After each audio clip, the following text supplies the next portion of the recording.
자, 이제 우리는 이 절에서 배우는 또 다른 중요한 용어인 벡터 공간에 대해서 살펴보려고 합니다. 이 벡터 공간이라는 용어는 2절 이후부터 계속적으로 사용되는 그런 중요한 용어이거든요. 선형대수학 파트의 대부분은 이 벡터 공간을 이해하기 위함이다 라고 해도 과언이 아닙니다. 물론 우리는 이 벡터 공간을 기초로 해서 뒤에 가서 내적 공간이라든가 이렇게 여러 가지 공간들을 또 추가적으로 배우긴 합니다만 가장 근간이 되는 공간은 이 벡터 공간입니다. 자, 이 벡터 공간은 어떤 의미인지 한번 살펴보려고 하는데요.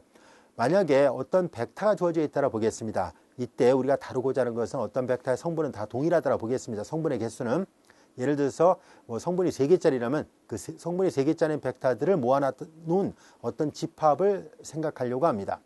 자, 이제 성분의 개수가 동일한 벡터들의 집합이 있다고 가정하고요. 이제 이 벡터들끼리는 덧셈이 정의되고 스칼라 곱셈이 정의되죠.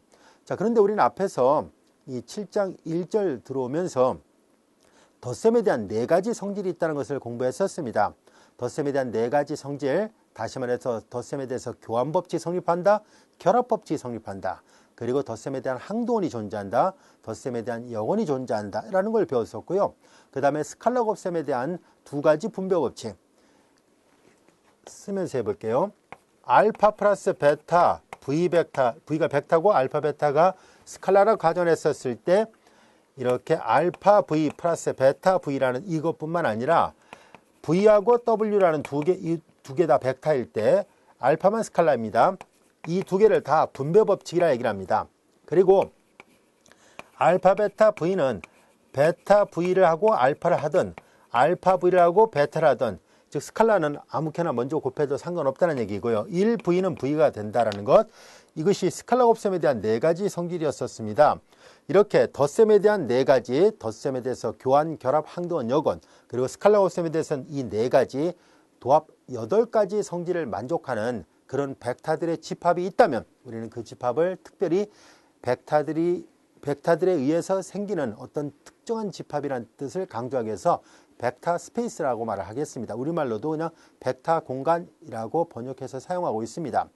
자, 이제 우리는 벡터 공간은 결국은 어떤 벡터들이 이 8가지 성질을 만족하면 되는구나. 물론 덧셈에 대해서 닫혀 있어야 되고요. 스칼라 곱셈에 대해서 닫혀 있어야 돼요. 이 닫혀 있다는 것은 정의가 돼 있어야 된다는 것을 말해줍니다.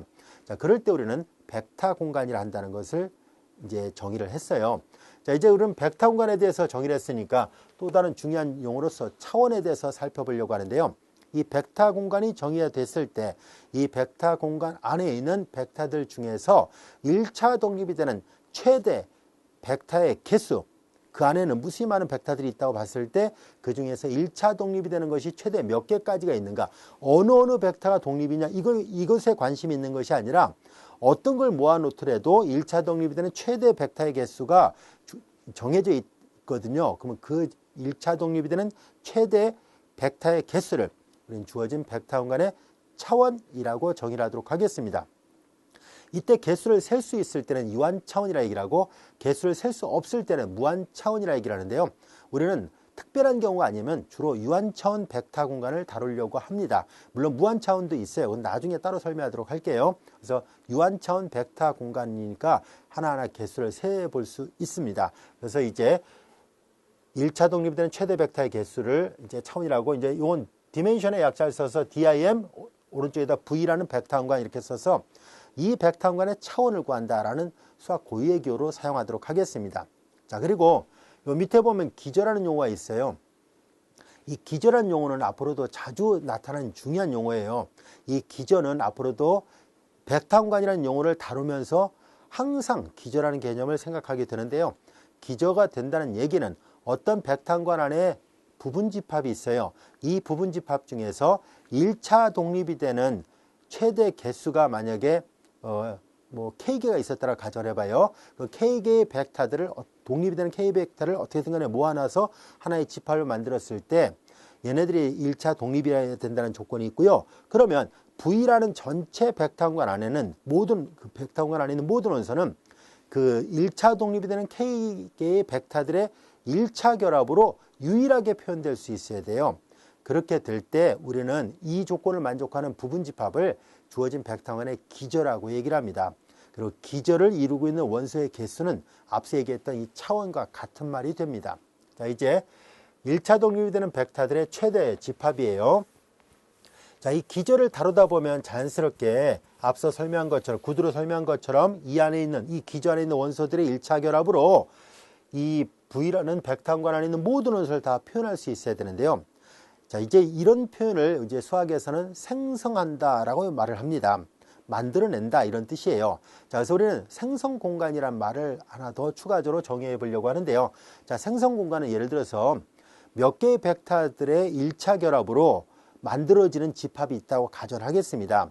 그래서 이제 한 3개의 집합의 1차 결합 앞에 상수는 이제 임의대로 스칼라별을 해서 만들 수 있는 모든 벡터들을 모아놓은 집합을 우리는 그 3개의 벡터들로 생성한 공간이다 라고 표현하겠습니다. 자, 그러다 보니까 조금 전에 설명했던 기저는 아까 차원이 K차원이라 가정했다면은 그럼 K개의 1차 독립되는 벡터들의 결합으로 주어진 벡터 공간 V 안에 있는 모든 원소를 표현할 수 있기 때문에 결과적으로 K개의 벡터들로 생성되는 공간이 V였다는 것을 말해줍니다. 즉, 벡터 공간의 차원이 K였다면 결과적으로 K개의 벡터들로 생성된다. V가 K개의 벡터들로 생성이 돼요 라는 뜻이에요. 자, 이때 생성은 수학 고유의 기호로서 다음과 같이 표현해 보도록 하겠습니다. 여기 이제 P개로 했었네요. 그냥 K를 합시다. 자, A1, A2, 그리고 AK. 자, K개의 벡터들로, 이 벡터들로 생성되는 것을 스팬이라는 단어를 그대로 써서 이렇게 표시합니다. 이것을 K개의 벡터들로 생성되는 생성 공간이다 라고 표현할 겁니다. 이해할 수 있겠죠? 자, 그래서 여기 보다시피 만일 주어진 벡터들이 이 P개가 1차 독립이라면 이 벡터들은 해당 생성 공간에 해당되는 생성 공간, 즉 이걸로 얘기를 할게요. 자, 이 K개가 만약에 독립까지도 돼 있어요. 만약에 독립이더라. 그러면 이 생성 공간 안에 이 K개의 벡터들의 집합이 기저가 돼요 라는 뜻이에요. 이해할 수 있겠죠? 자, 그리고 이제 부분 공간이란 건 뭐냐면은 하나의 이제 벡터 공간 V가 있습니다. 이 V 안에는 덧셈에 대해서 닫혀 있고 스칼라 곱셈에 대해서 닫혀 있는데요. 이 V 안에 있는 부분 집합을 편의상 W라 나와 볼게요. 이 W 안에 당연히 덧셈에 대해서도 이 안에 벡터들도 덧셈에 대해서 닫혀 있고 스칼라 곱셈에 대해서 닫혀 있고요. 그 다음에 덧셈에 대한 4가지 조건 그리고 스칼라 곱셈에 대한 4가지 조건을 모두 다 만족해요. 다시 말해서 V의 부분 집합들도 여전히 벡터 공간이 됐을 때 이 W를 V의 부분 공간 서브스페이스라 얘기를 합니다. 서브스페이스. 자, 이제 그렇다면 우리는 어떤 벡터 공간 V가 주어졌을 때 그거의 부분 집합이 부분 공간이 되기 위해서는 8가지 조건을 다 조사를 해야 됩니까? 하면 사실 그렇지는 않고요. 다음 같은 것만 조사하면 충분하다는 것이 알려져 있어요. 뭐냐면 이 W 안에 속하는 두 원소 W1과 W2를 선택했을 때 더한 것이 다시 이 안에 들어있으면 돼요. 2개 더했는데 바깥으로 나가면 안 돼요. 그리고 그냥 W가 있다라 볼게요. 여기다 알파벳을 했어요. 스칼라벨 했는데 얘가 바깥으로 나가지 않고 다시 이 안에 있으면, 즉 다시 말해서 W라는 V의 부분집합, 벡터 공간 V의 부분집합이 덧셈에 대해서 닫혀 있고 스칼라 곱셈에 대해서 닫혀 있다면 그때는 이 W가 V의 서브스페이스, 부분 공간이라고 하는 것이 잘 알려져 있습니다. 따라서 우리는 이 성질을 이용해서 뒤에 가서도 만약에 어떤 부분집합이 부분 공간임을 보이려고 할 때 이 2가지만 보이면 충분합니다. 자, 이때 부분 공간 안에는 반드시 덧셈에 대한 항동원이 있어야 돼요. 즉 항동원이 여기 있어서는 안 돼요. 그러면 얘는 부분 집합일 뿐이지 부분 공간은 아닙니다. 그래서 항동원, 덧셈에 대한 항동원, 제로 벡터 이 안에 있어야 돼요. 그래서 보통 이제 어떤 책에서는 이 3가지가 다 충족돼야 된다라고 얘기하는 경우도 있는데요. 사실 이 스칼라별 알파가 제로가 되면은 제로 벡터가 되기 때문에 요 말로부터 제로 벡터가 이 안에 있다는 것이 설명이 가능합니다. 그래서 이제 책에 따라서 3가지 조건을 얘기하기도 하지만 이 2가지만 사실 만족해도 충분히 부분 공간이라는 것을 확인해 볼 수 있습니다. 자, 이제 우리는 예문을 통해서 우리가 생성 공간이란 말, 생성 공간의 기저 이런 말을 한번 살펴볼게요. 이건 앞에서부터 계속 다뤘던 예문입니다. 앞에 거 복수해서 넣었더니 계속 마이너스가 붙어 있네요. 자, 이제 우리는 여기에서 앞서 얘기했었죠. 이 2개가 독립이었었잖아요. 그리고 얘를 만들 수 있었죠. 왜냐하면 A3는 이 2개의 결합으로 표시가 가능했었습니다. A1의 6배 그리고 A2의 2분의 1배로 이 두 개의 1차 결합으로 얘를 표현할 수 있었기 때문에 결과적으로 이 두 개의 벡터로 A3를 만들 수 있죠. 그러면 우리는 이 세 개의 벡터들로 생성되는 공간은 이 두 개의 벡터들로 생성할 수 있다는 것을 알 수 있습니다. 그래서 이 세 개의 벡터들의 생성 공간은 A1 벡터와 A2 벡터로 생성하는 것이 가능합니다. 왜냐하면 세 번째 벡터는 이 두 개의 1차 결합으로 표현이 됐잖아요. 그래서 생성 공간의 의미는 이 원소들의 1차 결합으로 이 안에 있는 모든 원소를 다 표현할 수 있을 때 우리는 그 집합은 이 두 개의 벡터로 생성되는 생성 공간이다 라고 얘기를 하죠. 간단하게 두 개의 벡터로 생성한다 라고 얘기를 합니다. 이 두 개의 벡터가 1차 독립이었기 때문에 이 두 개가 독립이었으니까 이 생성 공간의 기전은 여전히 A1과 A2가 됩니다. 예제 5번의 뜻 충분히 이해할 수 있겠죠. 자, 이어서 정리 5번의 문제를 살펴볼게요. n개의 실수를 성분으로 갖는 모든 벡터들로 이루어진 벡터 공간 Rn 공간입니다. 자, 이해를 돕기 위해서 R2는 이런 걸로 구성되어 있습니다. A, B, A하고 B는 실수예요. 자, 이런 식으로 번호를 붙일까요? X1, X2로 하겠습니다. X1, X2. X1과 X2는 실수예요. 보다시피 성분이 두 개예요. 실수 성분을 갖는 이런 순서상, 다시 말해서 평면상에 있는 모든 점들의 집합이 R2였던 거예요. 마찬가지로 R3는 X1, X2, X3, X1, X2, X3가 실수 안의 원소예요. 자, 이제 이렇게 실수 성분을 갖는 순서상, 이렇게 세 개의 순서상으로 이루어진 공간상의 점들의 집합이 R3인 거예요. 그러면 같은 논리로 한다면 Rn은 이렇게 표시할 수 있겠죠. 자, 이제 얘네들은 추상적이에요. 눈에 보이지는 않습니다. 그냥 여기 있는 개념을 업그레이드 했구나 라고 생각하면 됩니다. X1, X2, Xn은 이제 실수예요. 자, 이것은 이제 눈에 보이지는 않지만 이런 개념을 업그레이드해서 이 Rn 공간상에 있는 모든 점들의 집합이구나 라고 생각하면 됩니다. 자, 이제 n개의 실수를 성분으로 갖는 이게 n개가 있죠. 이 전체적으로 모두 개수가 n개가 있다는 것을 알 수 있어요. 모든 벡터들로 이루어진 공간을 이 Rn 공간이라 얘기를 할 텐데 얘의 차원은 n차원이에요 라는 것을 보이라는 얘기예요. 자, 이거는 어떻게 우리가 이해할 수 있냐면 차원은 우리가 앞서 얘기했던 것처럼 이 벡터 공간 안에 1차 독립이 되는 최대 1차 독립이 되는 벡터의 개수를 말한다 라고 얘기를 했었죠. 그럼 우리는 얘가 그럼 뭘로 생성할 수 있는지를 한번 살펴봅시다. Rn 공간은 여러분들 잘 보세요. R2 공간부터 먼저 할게요.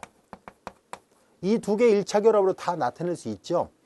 1,0의 x1배, 0,1의 x2배를 해보세요. 즉 1,0의 x1배 그리고 0,1의 x2배를 하면은 이게 곧 x1, x2예요. 자, R2 안에 있는 임의원소는 이렇게 생겼어야 되는데 이 두 개의 벡터들의 자연스럽게 이거 x1과 x2는 상수예요. 스칼라별로 항상 표현되니까 이 두 개로 생성되는 공간이었구나 라는 것을 알 수 있습니다. 근데 이 두 개가 당연히 독립이죠. 왜냐하면 여기다 아무리 상수배해서 2를 못 만들죠. 여기다 아무리 상수배해서 2를 못 만드니까 당연히 독립이에요. 그래서 이 R2 공간의 차원은 2차원입니다. 그러면 이 공간의 기전은 어떻게 돼요? 라고 한다면 기저, 베이시스를 찾아보면은 베이시스는 1차 독립이 되는 최대 벡터를 찾는 거예요. 이거 두 개네요. 기전은 부분 집합이니까 순서상으로 표시합니다. 이렇게.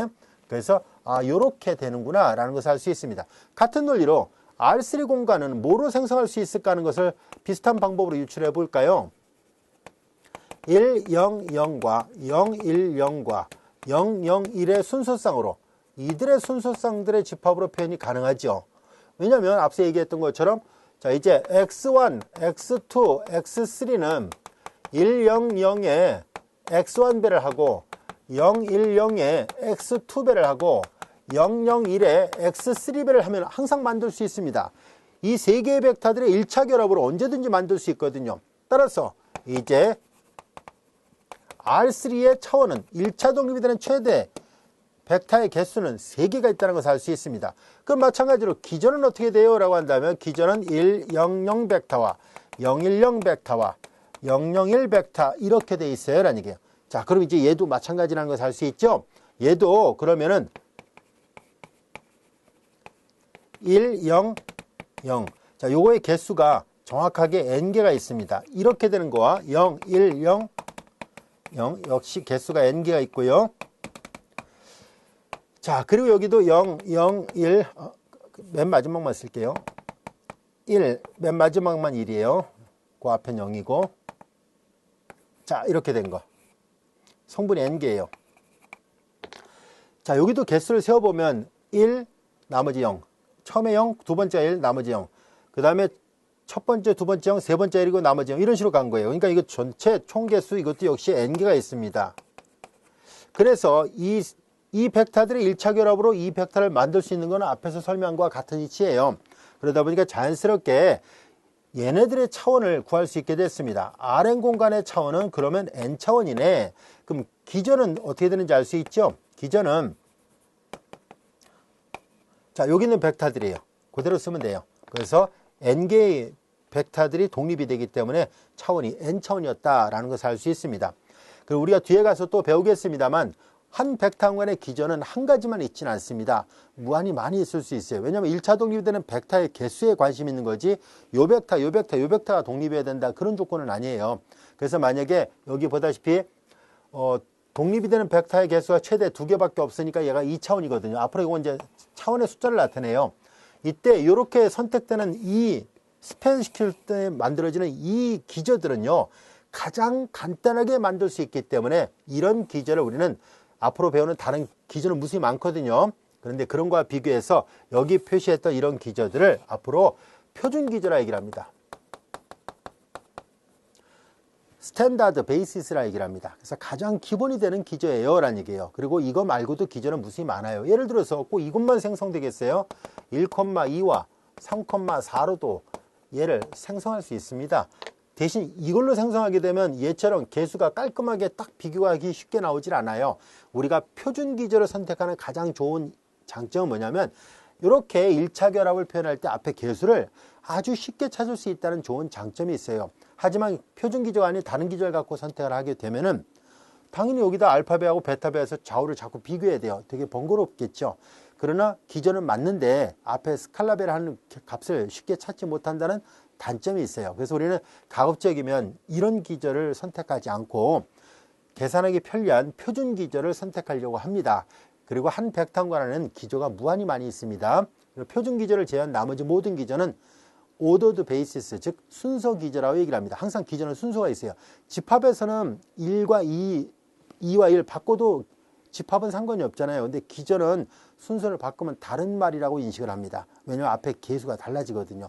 이렇게 놓고 알파벳, 베타벳하고 바꿔놓고 알파벳, 베타벳 할 때 그 값이 달라지기 때문에 기저는 항상 순서가 있어요. 그래서 표준 기저도 순서 기저예요. 이 순서를 여러분들이 임의대로 바꾸면 안 됩니다. 당연히 표준 기저도 순서 기저인데 그 순서 기저 중에 제일 쉬운 거고요. 나머지는 다 통틀어서 그냥 순서 기저라고 말을 하도록 하겠습니다. 자, 이제 Rn 공간의 차원이 n차원이라는 거 쉽게 이해할 수 있겠죠. n차원이 됐습니다. 이 숫자가 곧 차원이다라고 기억해두면 이해하기 쉬워요. 자, 이제 우리는 행공간, 열공간이라는 말을 살펴보려고 하는데요. 어떤 행렬이 주어져 있습니다. 행렬이 m×n 매트릭스가 주어졌을 때 m개의 행벡터들로 생성되는 공간을 우리는 행공간이라고 얘기를 합니다. 로우 스페이스라 얘기를 할 거고요. 이제 n개의 열벡터들로 생성되는 공간을 우리는 열공간이라고 얘기를 합니다. 자, 그런데 1차 독립이 되는 행벡터의 최대 개수가 만약에 R개가 있었다라 가정해봐요. 이 m×n 행렬의 랭크가 R이었다면은 그럼 1차 m개의 행벡터들로 생성되는 공간은 곧 R개의 1차 독립이 되는 행벡터로 생성되는 공간하고 당연히 같아야 돼요. 이해할 수 있겠죠? 생성이란 것은 그냥 1차 결합으로 표현할 수 있으면 되는데 R개의 행벡터들의 1차 결합으로 m개의 행벡터를 모두 다 나타낼 수 있으니까 최적의 생성은 당연히 R개의 1차 독립이 되는 벡터들로 생성하는 거겠죠. 그런데 앞서 설명한 것처럼 열벡터랑 행벡터랑 그 1차 독립이 되는 벡터의 개수가 같다라고 얘기를 했었으니까 결과적으로 이 행공간의 차원은 1차 독립이 되는 행벡터의 최대 개수니까 랭크가 돼요. 그런데 마찬가지로 열 공간의 차원도 1차 독립이 되는 최대 열벡터의 개수가 돼야 되기 때문에 결국 랭크예요. 그 행공간의 차원과 열공간의 차원은 모두 다 랭크다라는 것을 다시 한번 강조하려고 합니다. 그래서 여기에 행공간, 열공간, 그래서 우리는 이 행공간을 로우 스페이스라 하잖아요. 그래서 주어진 행렬의 로우 스페이스를 이렇게 표시할 것이고 그 다음에 로우 스페이스의 차원, 그리고 이거 만약에 어떤 행렬의 랭크가 이 행렬의 랭크가 R이었다고 가정한다면 얘가 R이고요. 마찬가지로 컬럼 스페이스는 COLA 이렇게 표시할 것이고요. 컬럼의 이니셜을 따온 거예요. 그리고 이거의 차원은 역시 R 이렇게 돼요. 항상 성립합니다. A의 로우 스페이스의 차원과 A의 컬럼 스페이스의 차원은 주어진 행렬의 랭크와 항상 같습니다. 여기까지 이해할 수 있겠죠? 자, 그리고 이제 여기 그게 써 있네요. 정리 6번이 지금 막 설명했던 내용이에요. A의 행공간과 열공간의 차원은 다 같고 그것이 곧 랭크와 같을 수밖에 없어요 라는 얘기예요. 자, 이제 우리는 용어를 하나 더 학습을 해보려고 합니다. 영공간이라는 것을 다루려고 하는데요. A의 영공간이에요. 그러니까 열공간하고 영공간은 다른 말입니다. 자, 이제 이것은 열공간이라 얘기를 하거든요. 근데 지금 설명하려는 건 영공간이에요. 자, 이제 행렬 A의 영공간 널 스페이스랍니다. 널 스페이스. 이것을 수학교로 NULL 그냥 A 이렇게 씁니다. 자, 이제 A의 영공간. 자, 이제 A의 영공간은 어떻게 정의를 하냐면은 다음같이 약속을 하려고 합니다. A, x equal 0이라는, 자, 이것은 여러분들이 보면 알 수 있듯이 우변형이 되는 동차 연립 1차 방정식이에요. 이것의 해집합을 AX equal 0을 만족한 해집합은 곧 X잖아요. 해집합 X예요. 이 해집합 X를 우리는 행렬 A 영공간이라고 정의를 합니다. 그리고 이 영공간의 차원은, 그리고 이 A의 영공간의 차원을 널러티라 얘기를 합니다. 널 스페이스의 디멘션을 얘를 널러티라 하고 이렇게 표시합니다. 영공간의 차원은 이렇게 한다는 얘기고요. 그리고 다음 절에서 증명할 거예요. 지금은 이 내용만 그냥 기억해 둡시다. 워낙 중요한 정리인데요. 이것을 행렬의 차원 정리라 얘기를 합니다. 증명은 다음 절에서 합니다.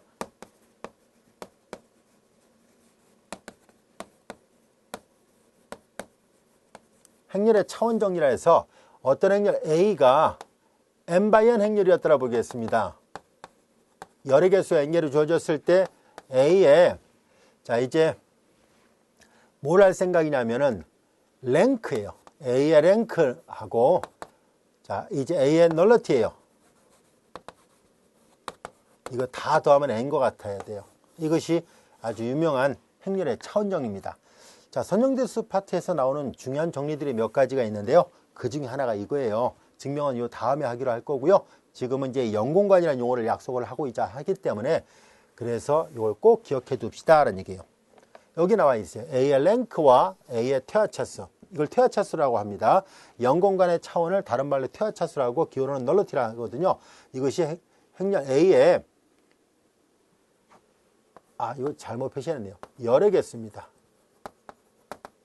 행이 아니라 열의 개수예요. n입니다. m이 아니에요. 이거 표현을 잘못해서 정정할게요. 타이핑을 잘못 줬군요, 선생님이. A의 랭크하고 A의 퇴화차수는 행렬 A의 열의 개수입니다. 행이 아닙니다. 열이에요, 열. 자, 그래서 이거와 같아요 라는 얘기예요. 자, 여기 보세요. A의 영공간은 주어진 행렬 A에 대한 동차 연립 1차 방정식 해를 모아놓은 해집합을 말하고, 영공간의 차원을 퇴화차수라고 수학교로는 이렇게 표시합니다. 널 스페이스의 차원은 이렇게 표현합니다 라는 얘기예요. 자, 이제 우린 지금까지 교재 7장 4절에 대해서 학습을 했었는데요. 자, 이어서 7장 5절 선형 연립 방정식의 해의 존재성과 유일성 단원을 공부하도록 하겠습니다.